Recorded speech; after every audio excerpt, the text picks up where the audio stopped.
Game number 4 of the NLCS between the Cincinnati Reds and the Arizona Diamondbacks. If you've missed any of the first 3 games of this National League Championship Series, links are in the description down below. And my goodness, we've had a series so far. If you haven't seen Game 3, that's the one you want to see. Cincinnati with a lead going into the bottom of the 8th, but unfortunately a 3-run home run by Lourdes Gurriel Jr. off of Cincinnati's closer Camilo Doval gave the D-backs a 6-4 lead. And now here we are, down 2-1 going into Game 4. Obviously, Game 5 will be in Arizona. If the Reds can win tonight, they will ensure no matter what, this series will head back to Cincinnati, Ohio for a game number 6. On the mound for the Reds will be their lefty in Nick Lodolo. It will be Lodolo's first postseason start this year. Let's hope he can turn in a good performance here tonight. And folks, if you haven't yet though, make sure to hit that subscribe button down below for some more MLB The Show 24 here on the channel. Let's get it going on the mound first. For the Arizona Diamondbacks, it will be the righty by the name, of course, Robbie Fisher, 1.42 ERA. Overall wise, he's not great, but this postseason he's been doing very well. See Elly De La Cruz first, and Elly will ground out to Ketel Marte to kick us off. Now up will be the 2 spot, TJ Friedl. Lineup basically stays the same against a right-handed pitcher, and Friedl, who went a rare 0 for last night, will get right back into the swing of things, getting a single to kick us off, and he will not swipe second. Throw down by the former Gold Glove catcher and Gabriel Moreno will get Friedl, and now Harper going to fly out into left center field. That one's caught by Austin Hayes. We move to the bottom of the first. 0-0 is our score. Here comes Nick Lodolo. Lodolo wasn't great in the regular season. About a 5 ERA. I decided he was a better start tonight than Rhett Lauder. I think Lauder, no matter what, will get the start for game number 5, even if we lose this game. I don't think I can push back Hunter Green on short rest. I think it will be Lauder tomorrow night, no matter what. But Lodolo right there will give up a double to Perdomo, gets over the head of Kyle Tucker, who he's another story in terms of his struggling. Juan Soto, though, going to chop one on the ground right to Matt McLain. 2 gone in the inning. As long as Lodolo can get Pete Alonso, will get out of this first inning jam, and he will. Good pitch right there, down by Nick Lodolo, setting down the former Met. We go to the top of the second. Teoscar Hernandez homered in game number 3, like he's been doing a lot in this postseason and this NLCS. He will fly out, though, into right field. And Will Benson, man, the model of consistency. Benson will be on with a single, bringing to the plate Kyle Tucker, who we have moved down. That was the one adjustment we made, and maybe it's going to work. Kyle Tucker finally with a clutch hit, putting one in the left center field gap. He's on with a 1-out double to give the Reds a 1-0 lead. Matt McLain will strike out, but I'm just happy that our guy Kyle Tucker finally did something. The guy we gave a huge contract to, Shea Langoliers, will ground out, but Cincinnati gets a 1-0 lead on it to the bottom of the second. Nick Lodolo, what a spot. Sets down Ketel Marte. Here comes Gurriel. He will ground one to Matt McLain. We've got 2 outs in the inning now for Austin Hayes on the 3-2 pitch. Hayes going to fly one into right field, going foul, but Kyle Tucker has it to the third. Cincinnati up 1-0. Here's Spencer Steer to lead off the top of the third. He's going to hit one up the middle, but a play is made by the shortstop Perdomo. A diving play puts him down. Here comes Elly De La Cruz striking out on a slider. TJ Friedl on the 1-2, chops one to second, and it's still 1-0 going into the bottom of the third. Again, Cincinnati has built up leads early in the past, like last night, and Arizona did come back. So you're hoping for a little bit more run support for our starting pitcher. Zach McKinstry simply just hits that button way too hard. It goes straight to Spencer Steer. We've got 2 outs for Corbin Carroll. I messed up on the pitch there. That's why my pinpoint looks like that. Okay, Carroll's on with the 2-out single, bringing to the dish Geraldo Perdomo after a Corbin Carroll steal of second base. It doesn't matter. Perdomo strikes out as we go to the top of the 4th. Bryce Harper skies a fastball. Deep right field. Going back to its Corbin Carroll, but to the wall into the warning track. That ball will fly into the glove of Corbin Carroll. We go now to Teoscar Hernandez. He will strike out on that pitch. Down in the dirt, Will Benson on the 1-2. Just again, constant hits out this guy. It's insane. Will Benson on with a single. Kyle Tucker now on the 1-2. Double in his last AB. I think, again, we're asking for too much if he gets 2 hits. 1-0 still our score. Nick Lodolo making Juan Soto look silly on that. It's rare you see Soto swinging a pitch that far into the dirt, but it is what it is. Lodolo doing his job, and he'll get Pete Alonso now to fly out to Kyle Tucker in right field. Can we get 4 shutout innings? Ketel Marte on the 3-1 pitch, flies one at left center. Hernandez giving chase. He won't get there. Friedel's got it, but Marte will be on with a 2-out base knock, bringing Lourdes Gurriel, who's the hero of game number 3, to the plate.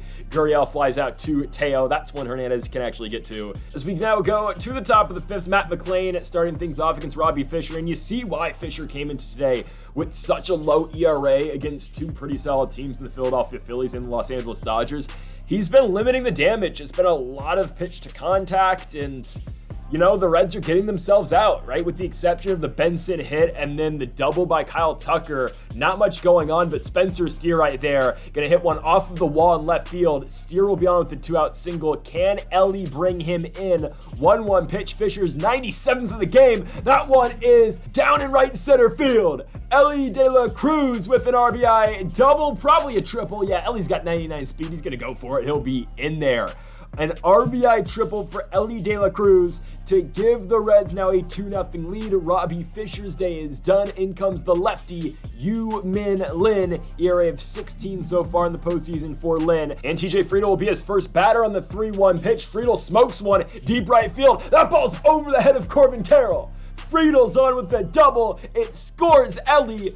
3-0 Reds. Bryce Harper now hits one opposite field. It gets down as well. Friedel scores it. Oh! A somersault is done in left field by Austin Hayes. He can't pick up the baseball. Harper is going to be on with the triple. 4-0 Reds. They are really exploding now here in this 5th inning. We're finally breaking through. Teo strikes out. It's fine. 4-0 Reds. We can't blow this one, right? Lodolo comes back. We need a shutdown inning. He strikes out Hayes. Moreno, though, lines one to left field. It will stay fair. I thought that ball might have been foul, but Moreno's on with a 1-out double. So a runner in scoring position for Zach McKinstry, who's been sneaky good out the 9 spot so far in this series. McKinstry, though, hits one up the middle. You're not going to get that one past Ellie De La Cruz. Let's see if Lodolo can go 5 shutout innings. Corbin Carroll, oh, right field. That ball will die in front of Kyle Tucker. Arizona gets 1, and here they come. 4-1 here in the bottom of the 5th. Perdomo, though, will ground out to Ellie De La Cruz. So not, an entirely shutdown inning, but still, it's good enough. It gives us that 3-run cushion going into the top of the 6th. Will Benson will ground out. Now to the dish, Kyle Tucker. Tucker, oh my goodness. I mean, he hit a double, and now we're back to this. Matt McLain, though. All right. McLain has been struggling against right-handed pitching, I'm not going to lie, right? Like, against righties, McLain has not been all that great. Against lefties, he demolishes baseballs. I mean, he's mashing. 398 feet off the bat, his 4th of the postseason. I believe they're all against left-handed pitchers, and Yu-Min Lin has just been struggling in this playoffs. It's just that simple. I mean, coming in today with an ERA over 10, he will get Shea Langoliers, but we go to the bottom of the 6th. We're going to let Lodolo keep going, right?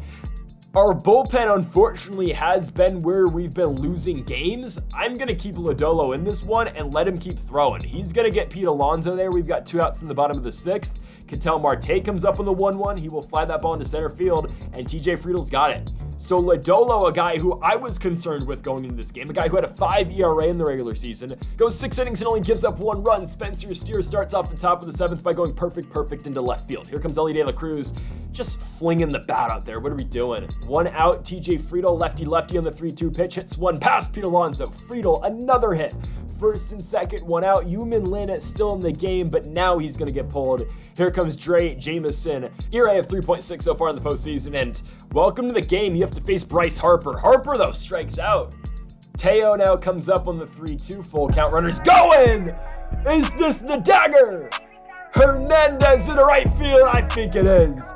8-1 Cincinnati. Teoscar Hernandez is 4th of the playoffs again. What a turnaround this man has had. He was horrid to start this playoffs, but the NLCS has struck, and Teoscar Hernandez has turned into a different baseball player. 389 feet into right field. Teo makes it 8-1, and again, this might just do it. I know, again, we have blown leads, but this one would be pretty tough. Michael Kopech comes in to pitch, a guy that honestly I should go to more. Kopech, again, in the game is still regarded as a starting pitcher, because if you make him a relief pitcher, his overall goes down drastically. As my goodness, what a play out there and right by Kyle Tucker to get Lourdes Gurriel Jr. Out on a fly ball, and now Austin Hayes will ground out. I know I should be using Kopech more, though. It's just that, again, the game regards him as a starting pitcher, as 1, 2, 3 from him, by the way. So when you make him a relief pitcher, his overall goes down. That's why I just have to keep him as a starting pitcher, and basically our 6th starting pitcher who just operates out the bullpen. Kyle Tucker, though, with the 2-hit game against a guy who I think is pretty good for Arizona, Miguel Castro, a guy that I don't see very well. Like we see Jameson a lot better, or Yumin Lin definitely a lot more, or even the lefty, John Gomez, I believe his name is. Miguel Castro doing his job. Xavier Isaac pinch hits just to get some reps in, and somehow we're going to get back to first base right there with Matt McLean. Don't know how that happened, but Spencer Steer on a 1-2 pitch will hit one into right field, and it will be a flyout. But again, it's a 7-run cushion for Cincinnati. We will bring Kopech back out to the mound, and he will get Zach McKinstry on strikes right there on a slider. Corbin Carroll now up on the 2-2. That one is going to be hitting center field, so Carroll on with the 1-out single. But again, we should be fine here. We are now officially, you can't overlook anybody, but really we're looking towards game number 5. Perdomo flies out in the left, and that's why I do feel better now with the Rhett Lauder going game 5, because even if we lose, which, knock on wood, we don't, but if we do, then hey, you go back to Cincinnati with everyone ready, right? Then you have Hunter Green, you have Urquidy back, you probably even have Andrew Abbott too. I think we're fine going with Lauder, as that one's off of the bag by Pete Alonso, and it's going to be a run scored for Arizona. It's 8-2 now. Again, Chris Paul hits a 3 to cut the lead to 42. We're fine, right?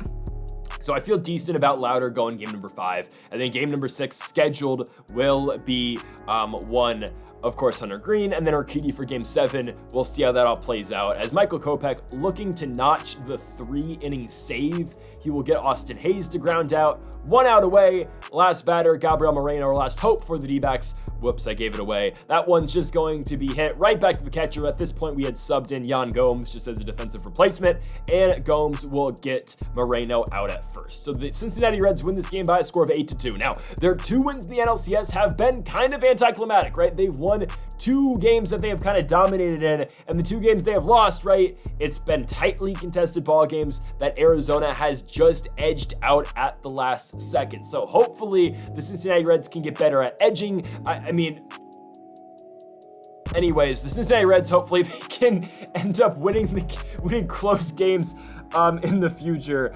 I'll leave that in the video, why not? 8-2 was our final score tonight for the Reds.